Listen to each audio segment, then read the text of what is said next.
ఓం నమ శివాయ. అందరికీ నమస్కారం అండి. ఈరోజు ఈ వీడియో ద్వారా ధనుసు రాశి వారి యొక్క జాతక ఫలితాల గురించి తెలుసుకో. వీరి యొక్క జీవితానికి సంబంధించినటువంటి ప్రధానమైనటువంటి అంశాలు ఏమిటి, అదేవిధంగా 2026వ సంవత్సరం జనవరి నెల 3వ తేదీ శనివారం యొక్క జాతక ఫలితాలు ఈ యొక్క రాశి వారికి ఏ విధంగా ఉండబోతున్నాయి, రేపటి రోజున మీ యొక్క దిన ఫలితాల ప్రకారం ఉదయం 10 గంటల లోపు 3 పెద్ద శుభవార్తలు అయితే మీరు వినబోతున్నారండి. ఇంకా అంతేకాకుండా రేపటితో వీరితో మీ బంధము అయితే ముగిసినట్లే. మరి ఇంతకీ ఆ వ్యక్తి ఎవరు, మీకు కలగబోయే ఆ యొక్క 3 శుభవార్తలు ఏమిటి అన్న దాని గురించి అయితే మనం వివరంగా తెలుసుకుందామండి. అలాగే దీనివల్ల ఎటువంటి పరిణామాలు అనేవి మీ యొక్క జీవితంలో చోటు చేసుకోబోతున్నాయి, ఆ యొక్క బంధము అనేది అసలు ఎందుకు మీ నుండి దూరం కాబోతుంది. ప్రతి ఒక్కరి జీవితంలో సమస్యలు అనేవి సర్వసాధారణం కదండి. సమస్యలతో బాధపడుతూ ఎక్కడెక్కడో జ్యోతిష్యం చెప్పించుకొని నిరాశ చెందినటువంటి వ్యక్తులు అయితే చాలా మంది ఉండుంటారు కదండి. అటువంటి వారి అందరికీ కూడా శ్రీ షిరిడి సాయిబాబా వారి దివ్య ఆశీస్సులతో జ్యోతిష్యం చెప్పబడినండి గురువు గారు సుబ్రహ్మణ్యం రాజు గారు. మనం ఎక్కడ ఉన్నా, ఎటువంటి దూర ప్రాంతాల్లో ఉన్నా మన గురువు గారిని అయితే ఒక చిన్న ఫోన్ కాల్ ద్వారానే మనం కాంటాక్ట్ అవ్వచ్చండి. మనకున్నటువంటి సమస్యల నుండి అయితే చక్కగా ఒక మంచి పరిష్కార మార్గాన్ని గురువుగారు అయితే తెలియపరుస్తారు. గురుగారి కాంటాక్ట్ నెంబర్ వచ్చేసి 7075663225. మీకు అది ఏ విధమైనటువంటి సమస్య అయినా కావచ్చు, కుటుంబ సమస్యలు, వ్యాపారం, కోర్టు, విదేశీ ప్రయాణం, రాజకీయం, ఆరోగ్యం, సంతానం, ప్రేమ, పెళ్లి, భార్యాభర్తల మధ్య గొడవలు, అస్తాకోళ్ల మధ్య గొడవలు, ఎటువంటి సమస్యలకైనా మన గురుగారి దగ్గర అయితే మంచి పరిష్కార మార్గం అయితే లభిస్తుందండి. మేము కూడా గురుగారి దగ్గర నుండి అయితే లబ్ధి పొందామండి. మీరు కూడా చక్కగా ఒక్కసారిగా అయితే గట్టిగా ప్రయత్నించి చూడండి. చక్కగా మీకున్నటువంటి సమస్యల చిక్కుల వారి నుండి అయితే బయటపడగలుగుతారు. గురుగారి దగ్గర వితిన్ 24 అవర్స్లోనే ఒక మంచి పరిష్కార మార్గం అయితే మనకు తెలియపరుస్తారండి. గురువుగారు చెప్పినట్లుగా జరుగుతుంది. ముఖ్యంగా వివరాలకు వస్తే కనుక ధనుసు రాశి అనేది రాశికలం 9వ రాశి. మూల నక్షత్రం 1, 2, 3, 4 పాదాలు, పూర్వషాఢ నక్షత్రం 1, 2, 3, 4 పాదాలు, ఉత్తరషాఢ నక్షత్రం 1వ పాదంలో జన్మించినటువంటి వారు ఈ యొక్క ధనుసు రాశి పరిధిలోకి వస్తారు. ఈ యొక్క ధనుసు రాశి వారికి అధిపతి గురువు. ముందర వీరిలో ఉండేటువంటి మంచి గుణాలను కనుక మనం గమనించినట్లయితే బోల్డ్ ఉన్నాయనే చెప్పాలండి. ఈ యొక్క రాశి వారికి తెలివితేటలు, ధైర్యం అధికంగా ఉంటుంది. ఏ పని చేసినా చాలా తెలివిగా చేస్తారు. తొందరపడి ఏ నిర్ణయం కూడా తీసుకోరు.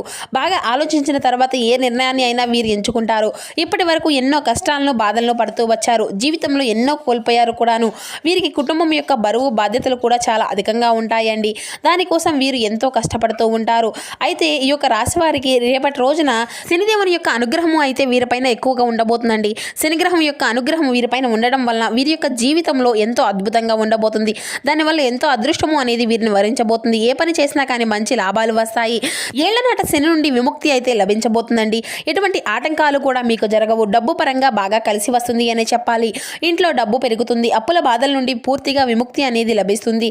మీకు పట్టినటువంటి దరిద్రము మొత్తము కూడా తొలగిపోతుంది. కుటుంబంలో ఉన్నటువంటి ఇబ్బందులు అన్నీ కూడా చక్కగా తొలగిపోతాయి. కష్టాల నుండి పూర్తిగా విముక్తి అనేది లభిస్తుంది. మీరు మంచి సువార్తలు కూడా రేపటి రోజున అయితే వినబోతున్నారండి. ఇక అంతేకాకుండా ఆర్థిక పరంగా మీకు బాగా కలిసి రాబోతుంది అనే చెప్పాలి. ఇంట్లో సంపదలు పెరుగుతాయి. మీ యొక్క పనులు అన్నిటినీ కూడా చక్కగా సకాలంలో పూర్తి చేసుకోగలుగుతారు. మీ యొక్క జీవితంలో కొన్ని మార్పులు కూడా జరగబోతున్నాయండి. అయితే వీరు అయితే చాలా నమ్మకస్తులు అనే చెప్పాలి. ఎవరికైనా కానీ మాట ఇస్తే దాన్ని నిలబెట్టుకోగలుగుతారు. వీరు చాలా అందంగా ఉంటారు. అందమైనటువంటి మనసును కలిగి ఉంటారు. అందరితో కూడా చక్కగా కలిసిమెలిసి ఉండాలి అని ఎప్పుడూ కూడా అనుకుంటూ ఉంటారు. అందరితో ప్రేమగా మాట్లాడుతారు. అబద్ధాలను అసలు మాట్లాడరు. ఏది ఏమైనా సరే ఉన్నది ఉన్నట్లుగా మాట్లాడుతారు. అయితే వీరి యొక్క మాటల్లో గొప్పతనము అనేది చాలా అధికంగా ఉంటుందండి. గుండెల్లో ధైర్యం ఉంటుంది. ఎంత పెద్ద వారిని అయినా కానీ అస్సలు భయపడరు. వీరి యొక్క జీవితంలో డబ్బును బాగా సంపాదించాలి అని అనుకుంటూ ఉంటారు. ఇక రేపటి రోజున వీరికైతే ఒక దేవత యొక్క కంటి చూపు కూడా వీరిపైన అధికంగా ఉండబోతుంది అని చెప్పాలండి. దానివల్ల వీరికి బాగా కలిసి వస్తుంది. జీవితంలో నుండి కష్టాలు, బాధలు అన్నీ కూడా వీరి నుండి దూరం కాబోతున్నాయి. ఏ పని చేసినా వీరు ఊహించినటువంటి ధనలాభాలు కూడా కలగబోతున్నాయి. మీకున్నటువంటి అప్పుల నుండి కూడా విముక్తి అనేది కలగబోతుంది. అనుకున్నటువంటి పనులు అన్నీ కూడా చక్కగా సకాలంలో పూర్తి చేసుకోగలుగుతారు. అదృష్టము అంతా కూడా మీకు అనుకూలంగా ఉంటుంది. ఇక అంతేకాకుండా మీ యొక్క ఆదాయము అంతా కూడా పెరుగుతుంది. మరి ఇంతకీ ఆ యొక్క దేవత ఎవరో తెలిసి మీరైతే ఆశ్చర్యపోతారండి. అయితే రేపటి రోజున వీరి యొక్క కష్టానికి తగినటువంటి ప్రతిఫలం కూడా వీరికి లభించబోతుంది. అదృష్టము అంతా కూడా వీరిని వరిస్తుంది. రేపటి రోజున వీరికి కాలము అంతా కూడా కలిసి రాబోతుంది. చేసే ప్రతి పనిలో చక్కగా విజయాన్ని సాధించుకోగలుగుతారు. జీవితంలో ఉన్నటువంటి సమస్యలు అన్నీ కూడా తొలగిపోతాయి. అయితే వీరికి మనశ్శాంతి అనేది లభిస్తుంది. అనుకున్నట్లుగా మీ యొక్క జీవితము అనేది ఉండబోతుంది. విద్యార్థులకు మంచి విద్య అనేది లభిస్తుందండి.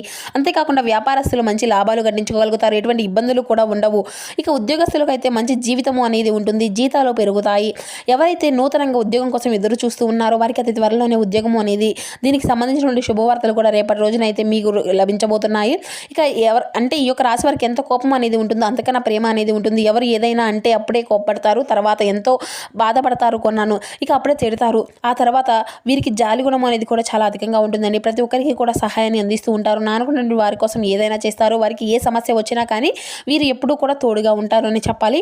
కానీ నా అనుకున్నటువంటి వీరిని అయితే మోసం చేస్తూ ఉంటారు. కష్టాల్లో ఉన్నప్పుడు ఎవరు కూడా సహాయము అనేది చేయరండి. ఒంటరిగానే ఉండి చాలా బాధపడుతూ ఉంటారు. ఎప్పుడూ కూడా భవిష్యత్తు గురించే వీరు ఆలోచిస్తూ ఉంటారు అని చెప్పాలి. జీవితంలో ఏదైనా సాధించాలనేటువంటి గొప్ప సంకల్పం అనేది వీరికి ఎప్పుడూ కూడా ఉంటుంది. దానికోసం ఎన్నో ప్రయత్నాలు అయితే వీరు చేస్తూ ఉంటారు. ఇక రేపటి రోజున ఒక దేవత యొక్క కంటి చూపు వీరిపైన అధికంగా ఉంటుందని చెప్పుకున్నాం కదండి. మరి ఆ యొక్క దేవత ఎవరంటే సాక్షాత్తు ఆ శ్రీ మహాలక్ష్మీదేవి అనండి. అమ్మవారి యొక్క అనుగ్రహము అనేది రేపటి రోజున వీరిపైన అధికంగా ఉంటుంది. చాలాసార్లు మీకు ఇంటి గుమ్మం వరకు వచ్చి వెళ్ళిపోయినటువంటి రోజులు కూడా ఉన్నాయి. కాబట్టి రేపటి రోజున పసుపు నీళ్ళతో ఇల్లంతా కూడా చక్కగా తుడుచుకొని పసుపు నీళ్ళు చల్లుకొని లక్ష్మీదేవికి పూజ అనేది చేసుకోనండి. లక్ష్మీదేవికి గన్నేరు పూలు, తామర పూలు, మల్లె పూలు, చామంతి పూలు, బంతి పూలు ఇటువంటివంటే చాలా ఇష్టమండి. కాబట్టి ఇందులో ఏ ఒక్క పూలైనా సరే అమ్మవారికి అయితే చక్కగా దానివల్ల అమ్మవారి యొక్క అనుగ్రహము అనేది పూర్తిగా మీకు లభిస్తుందండి. ఇంకా మీ యొక్క జీవితంలో తిరుగు అనేది ఉండదు. ఇక అఖండ అదృష్టము అనేది కూడా మీకు వస్తుంది. ఇక పట్టిందల్లా బంగారమే అవుతుంది. మీకు కోరికలన్నీ కూడా చక్కగా నెరవేరుతాయని చెప్పాలి. ఇంట్లో ఐశ్వర్యము అనేది పెరుగుతుంది. అపారమైనటువంటి ధనలాభం కలుగుతుంది. ఇంట్లో డబ్బుకు ఎటువంటి లోటు అనేది ఉండదు. జీవితంలో ఎన్నో అద్భుతాలు కూడా మీకు జరగబోతున్నాయండి. మంచి శుభవార్తలు కూడా రేపటి రోజున అయితే మీరు వినబోతున్నారు. ఆరోగ్య సమస్యలు అన్నీ కూడా తొలగిపోతాయండి. ఇంట్లో ప్రశాంతకరమైనటువంటి వాతావరణం లభిస్తుంది. అందరూ కూడా సంతోషంగా ఉంటారు. కాబట్టి రేపటి రోజున ఇంత మంచి అవకాశాన్ని అయితే అసలు మీరు వదులుకోకండి. ఇక తప్పకుండా లక్ష్మీదేవికి పూజ అనేది చేసుకోండి. ఇక మీరు అయితే రేపటి రోజున కొన్ని అక్షంతలను అయితే కలుపుకొని పూజ గదిలో పెట్టుకోండి, బీరువాలో పెట్టుకోండి. మీ ఇంట్లో ఉన్నటువంటి దరిద్రము మొత్తము కూడా తొలగిపోతుంది. ఇక మీరు ఎప్పుడూ కూడా చూడనటువంటి డబ్బును అయితే రేపటి రోజున చూడబోతున్నారండి. ఇంట్లో ఐశ్వర్యము అనేది పెరుగుతుంది. 4 దిక్కుల నుండి డబ్బు అనేది వస్తుంది. ఇక కాబట్టి రేపటి రోజున ఇంత పెద్ద అవకాశాన్ని అయితే అసలు మీరు అయితే వదులుకోకండి. ఇక రేపటి రోజున మీరు తర్వాత అంటే అయిపోయిన తర్వాత ఆ యొక్క అక్షంతలు అన్నిటినీ కూడా పూల మొక్కల్లో చల్లేసేయండి. అంతేకాకుండా వీరికి అయితే ఒక మంచి అవకాశం కూడా అధికంగా ఉందండి. దానికి అంటే ప్రతిదాన్ని ఆవేశపూరితంగా అయితే చేసుకోకండి. దానివల్ల కొన్ని నష్టాలు కూడా జరిగేటువంటి అవకాశాలు అయితే ఉన్నాయి. అంటే ఆవేశపూరితంగా ఉన్న నిర్ణయాలను అయితే అసలు తీసుకోకండి. ఇక కాబట్టి రేపటి రోజున మీ యొక్క ఆవేశాన్ని కొంచెం తగ్గించుకోనండి. దానివల్ల ఎటువంటి సమస్యలు కూడా మీకు రావు.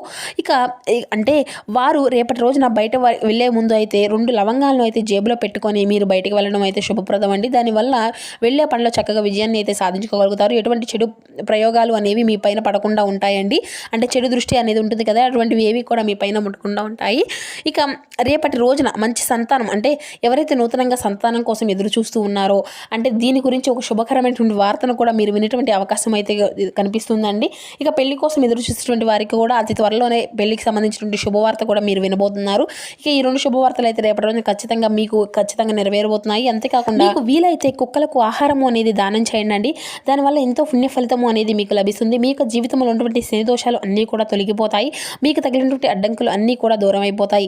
విపరీతమైనటువంటి డబ్బు అనేది వస్తుంది. జీవితంలో డబ్బుకి ఎటువంటి లోటు అనేది ఉండదు. రాబోయే రోజుల్లో ధనలాభాలు కలుగుతాయి. కాబట్టి ఇంత పెద్ద అవకాశాన్ని అయితే అసలు మీరు వదులుకోకండి. ఇక మీరు ఏదైనా ఒక కొత్త పనులు అంటే బయట వారితో కొంచెం జాగ్రత్తగా ఉండండి. ఎవరితో కూడా గొడవలు అనేవి పడకండి. ఎవరికి కూడా ఎటువంటి సహాయము అనేది సలహాలు అనేవి ఇవ్వకండి. దానివల్ల మీకే నష్టం జరిగేటువంటి అవకాశం అయితే అధికంగా కనిపిస్తుంది. అలాగే మీ యొక్క సంపద విషయాలు అయితే ఎవరికి కూడా చెప్పకండి. దానివల్ల మీ పైన కుళ్ళు అనేది అధికంగా పెరుగుతుంది. మీరు మంచిగా బ్రతికితే కొందరు అస్సలు ఓర్వలేరండి. కాబట్టి జాగ్రత్తగా ఉండండి. ముఖ్యంగా రేపటి రోజున 2 వ్యక్తులతో అయితే జాగ్రత్తగా ఉండాలండి. P&M అనేటువంటి అక్షరాలు పేరున్నటువంటి వారితో కొంచెం జాగ్రత్తగా ఉండండి. వారి వల్ల మీ యొక్క జీవితంలో కొన్ని సమస్యలు వచ్చేటువంటి అవకాశం అయితే అధికంగా కనిపిస్తుంది. మీకు వచ్చేటువంటి అదృష్టం అనేది రాకుండా పోతుంది. కాబట్టి ఈ విధంగా వీరితో అయితే జాగ్రత్తగా ఉండండి. ఇక మీరు ఏదైనా కొత్త పనులు మొదలు పెట్టుకోవాలనుకుంటే బుధవారం లేదంటే శుక్రవారం మొదలు పెట్టుకోండి. దానివల్ల మంచి లాభాలు వస్తాయి. ఎటువంటి ఆటంకాలు కూడా మీకు జరగవు. ఇక మీరు నలుపు రంగు బట్టలని అయితే రేపటి రోజున అసలు వేసుకోకండి. ఒకవేళ వేసుకోవాలి అనుకుంటే వేరే రోజుల్లో వేసుకోండి. దానివల్ల ఎటువంటి సమస్యలు అనేవి మీకు ఎదురవ్వవు. రేపటి రోజున మీకు కలిసి వచ్చేటువంటి రంగులు వచ్చేసి ఆకుపచ్చ, ఎరుపు, పసుపు, నీలం, తెలుపు, గులాబీ. ఇవి మీకు కలిసి వచ్చేటువంటి రంగులండి. ఇక మీకు కలిసి వచ్చేటువంటి సంఖ్యల విషయానికి వస్తే 1, 3, 5. వృత్తి, ఉద్యోగ, వ్యాపార రంగాల్లో మిశ్రమైనటువంటి వాతావరణమే ఉంటుందండి. మనోధైర్యాన్ని తగ్గించేటువంటి సంఘటనలకు దూరంగా ఉండాలి. కుటుంబ సభ్యుల సంపూర్ణ సహకారం లభిస్తుంది. శని ధ్యానం మీకు ఎంతో శుభప్రదం. ప్రారంభించినటువంటి పనులు అన్నిటినీ కూడా పూర్తి చేసుకోవడానికి చిత్తశుద్ధి అనేది అవసరం అండి. అనవసర విషయాలతో కాలాన్ని అంతా కూడా వృధా చేయవద్దు. సహోపేతమైనటువంటి నిర్ణయం నిర్ణయాలను విజయాన్ని అయితే ఇస్తాయండి. ప్రయత్నాల్లో స్థిరత్వం అనేది చాలా అవసరం. ఆత్మవిశ్వాసం అనేది పెరుగుతుంది. శివారాధన మీకు ఎంతో శుభకరమైనటువంటి ఫలితాలనే తీసుకువస్తుంది. ప్రారంభించబోయేటువంటి పనులు మంచి ఫలితాలను అయితే మీ రంగాల్లో అనుకూలమైనటువంటి వాతావరణం ఉంటుంది. ఆర్థికంగా సంతృప్తి కలుగుతుంది. ఇష్టమైనటువంటి వారితో గడిపేటువంటి సమయాన్ని ఆనందంగా కలుగుతుంది. మనసుకు హాయిగా ఉంటుంది. శ్రీ ఆంజనేయ స్వామి వారి యొక్క ఆరాధన మీకు ఎంతో శుభకరమైనటువంటి ఫలితాలనే తీసుకువస్తుంది. ఇక అలాగే మీ యొక్క బుద్ధిబలంతో విజయాన్ని సాధించుకోగలుగుతారు. ప్రారంభించిన కార్యక్రమాల ఆటంకాలు ఎదురైనప్పటికీ వాటినన్నింటినీ కూడా అధిగమించుకుంటారు. కుటుంబ సభ్యుల యొక్క సహకారం ఉంటుంది. దైవబలం మీకు రక్షణగా ఉంటుంది. మనోధైర్యము అనేది పెరుగుతుంది. ఇక మీ యొక్క జీవితంలో అంటే మిశ్రమ వాతావరణం ఉన్నప్పటికీ కూడా కొన్ని సందర్భాల్లో ఒత్తిడి వల్ల అధికారులతో అసౌకర్యము అనేది కలగవచ్చును. చేపట్టిన పనుల్లో ఆటంకాలు ఎదురైనప్పటికీ కూడాను అన్నింటినీ కూడా చక్కగా అధిగమించుకోగలుగుతారు. కుటుంబంలో చిన్నపాటి అపార్థాలు రావచ్చు. సహాయము అంటే సహనం అనేది చాలా అవసరం అండి. హనుమాన్ చాలీసా చదవడం ఎంతో శుభకరమైనటువంటి ఫలితాలను ఇస్తుంది. ఇక మీ యొక్క జీవితంలో అంటే ఆటంకాలు తొలగిపోవడానికి మీరు మీ యొక్క శ్రమకు ఫలితాన్ని అయితే ఖచ్చితంగా చూసుకోగలుగుతారు. ఒక శుభవార్త ఆనందాన్ని ఇస్తుంది. ఒత్తిడి అనేది పెరగడంతో ముందు చూపుతో వ్యవహరించవలసి ఉంటుంది. పరిస్థితులు అంతా కూడా మీకు అనుకూలంగా ఉంటాయి. శ్రీ లక్ష్మీదేవి యొక్క అష్టోత్తరాన్ని చదవడం కూడా మరింత శుభప్రదం.